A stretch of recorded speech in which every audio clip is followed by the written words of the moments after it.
Hello, everyone, and welcome to my honors thesis podcast. I'm so excited to share this episode with you all about parental involvement and how it affects a student's academic success.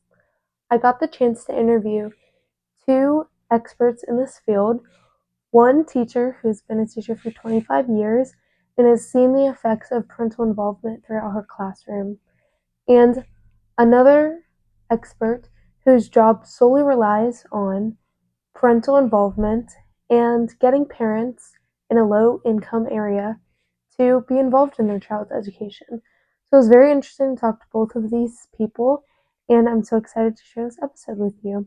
Here we go. All right, my name is Teresa Rennie, and I'm a first grade teacher at Lake Alfred Elementary, and I have worked at Lake Alfred for 25 years. This is my 25th year in first grade. Wow. Okay. All right. So, in your experience, how does parental involvement impact a student's academic success in your classroom? Parental involvement can impact a student's academic success in many ways. I've experienced students who were struggling academically and in both reading and math. After meeting with parents, guardians, grandparents, whoever the child does live with, and giving specific feedback to the family members, discussing skills that the student was struggling with, providing any materials that may be needed to work on those skills at home. I have experienced academic confidence. I've experienced just personal confidence in the student, whether, personal confidence, also academic confidence. Parent-teacher communication was improved. The parent, I think, felt like they could reach out to me a little bit more after meeting with them, whereas before they may have been hesitant to do that. And also, the students seem to be more motivated academically, shown better attitudes towards their classmates. Okay. Also, their teachers, whether it be myself, the PE coach, the art teacher, anywhere we would go, I noticed a little bit of that as well. And completing their schoolwork and homework. Many times after I meet with a parent, I notice they're working on those skills at home. Okay. Whereas, and sometimes the parents would say to me, "Oh, I didn't realize he had homework," even though notes go home, communication goes home. Yeah. So sometimes my conferences last a little longer than they should, because I feel like I'm very thorough and I try to go over all that. Yeah. And then I do notice a difference academically as well as personally with their behaviors and everything. Okay. Have you ever got pushback from parents, or is it more positive? Most often it's positive. Okay. I can't recall a time that I've ever got any pushback or anything negative from a parent. Good. In a parent conference. There may be something during the year that they don't understand if I've sent a note about behavior, if I've sent a note about something else. There could be some pushback saying, not my child. Yeah. But most often we have positive interaction. Okay. Especially when I have a face-to-face parent. When you've already connected with them. Correct. They know you're on their side. Correct. Yeah. Correct. All right. How do you communicate with parents about their progress, and what methods do you think are most effective? The methods that I use to communicate with parents are through email. Okay. Our county-wide messaging system through Focus, which they're tweaking a little bit this year. Last year it was not the best. Yeah. This year it has improved some. Okay. The glitch with that is parents have to make sure that they are enrolled in the parent portal program. Oh, okay. We try to, at the beginning of the year, encourage that. Yeah. Then when I send a message, we've had a little bit of trouble with it going to junk or to spam. Oh, okay. So parents are a little bit aware of that, and I think each year Polk County is going to get a little better with that school-wide platform. Also with writing in the agenda, and then the parents write me back, we write back and forth. Okay. Phone calls, interim reports, test data reports, or, of course, face-to-face conferences to discuss their child's progress. Okay. And I feel that the methods that are the most effective are phone calls, Okay. whether they be positive or negative. Yeah. If I'm going to give a negative phone call, I most often try to start with positive, with something positive, and then say, however, today we had, I don't want to just call and say, you're tired, because of course that's going to set the parent on the defense. Right. And they're going to be very defensive. Yes. And I've never usually had a problem with that. And I normally get a thank you every time. Thank you so much for reaching out to me. Thank you so much for letting me know. And I feel that phone calls are most effective. Face-to-face conferences are most effective as well. Okay. Because these methods are much more personal and effective. Okay. I feel. So. Yeah. Have you ever used like Remind or like anything like that? I have. Class Dojo. We did do Remind about 5 years ago. Okay. Actually, it was through COVID. So it was about 4 years ago. We used Remind.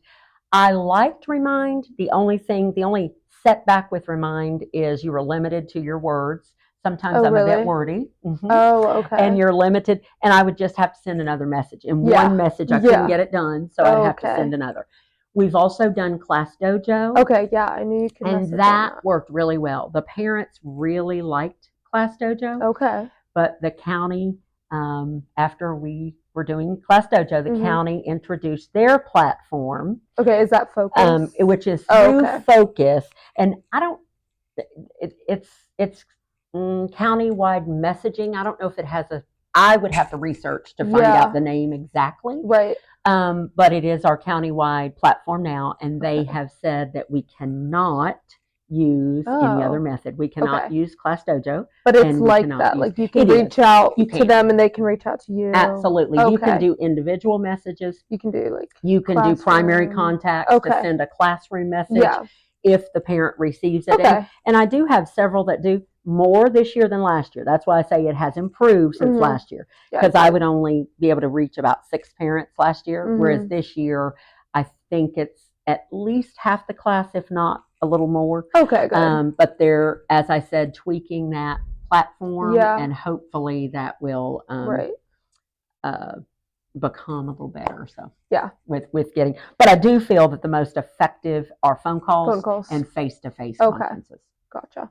Because I know in high school we used Remind, and our teacher would like send out like, oh, don't forget we have a test tomorrow. Yes. Like, don't forget we have this. So that was very that was very helpful. Okay.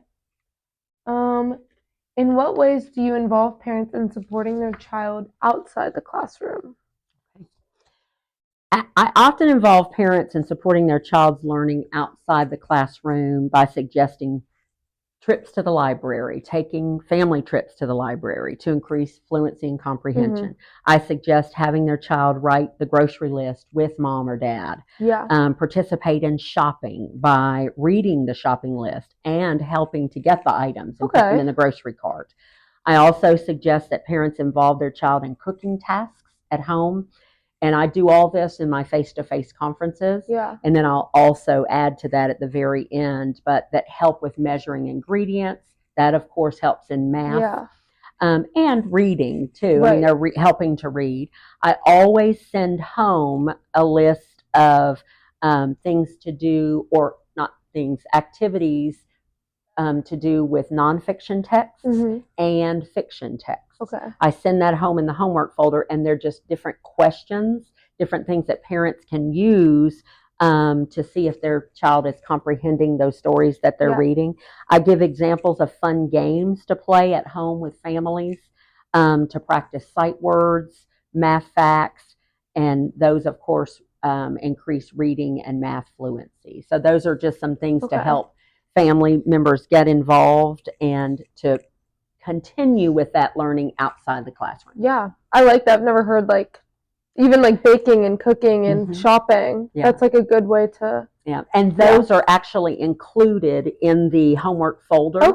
I put those in there, and I can show you that at some point. I put those copies in there, and I make sure that the parents, I send a message to parents to let them know when that homework folder is coming home. And I normally don't begin that till almost October. Okay. I try to, sometimes I'll send homework towards the end of September, but we try to establish our procedures and routines and making sure that the students are understanding that. And then I add that added piece of homework. And I send several papers. I put them in the middle of their 3-ring binder or their 3-ring folder. And there are those things to help in math. And it talks about cooking and measuring. That's and so cool. Different questions, like I said, for nonfiction and fiction text that parents can ask.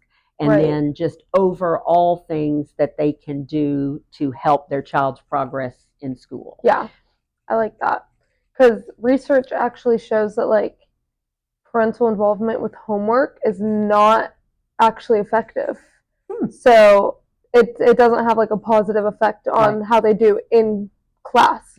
So I think different ways like that that's a good way for home involvement. And that's one reason I don't send homework right away. I'm not saying I don't believe in homework. I certainly do. We don't grade homework in any way. I do give a reward when they do turn it in. They get we do something called Friday Cookie Club. And they do get a cookie for completing their homework. But many things, and we'll write on there if they're not answering in a complete sentence. We try to get them to practice that at home. We try to get them to practice even writing their numbers the correct way or their letters the correct way.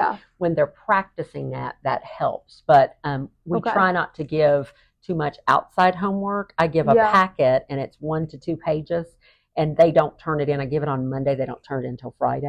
And many of the students try to turn it in Tuesday. But I say, no, I want you to continue to practice those, spelling words and the high frequency words and those kind of things too. But, and that's where some of those games come in. And I explain to the parents, they can play some of those fun games. And the child is having fun, and they don't realize always that they're learning. So. That's good. Okay. How do you address differing levels of parental involvement, especially with culture or social economic backgrounds? I try to use a variety of ways to communicate with parents and encourage that involvement with those different backgrounds. I offer to send home, for socioeconomic, I offer to send home my personal books with students. I make a little book bag because sometimes I'll have parents say they don't have books at home. I do suggest to take them to the library to check those out, but I will send some of my personal books home. Most often I've gotten them back. There are times that I don't, but I take that risk because my goal is that the student is successful, and I feel as if they're, with them reading at home every night, that is going to increase their fluency, which then also increases their comprehension, which ultimately they become a better reader. So, and then I offer to send home books each night. I've reached out to our PTO at times to purchase materials for certain students that may need to practice a skill. So they sometimes have extra money that we can do that and then send those things home to practice skills at home. I've utilized the ESOL paras to call and speak to my non-English speaking families.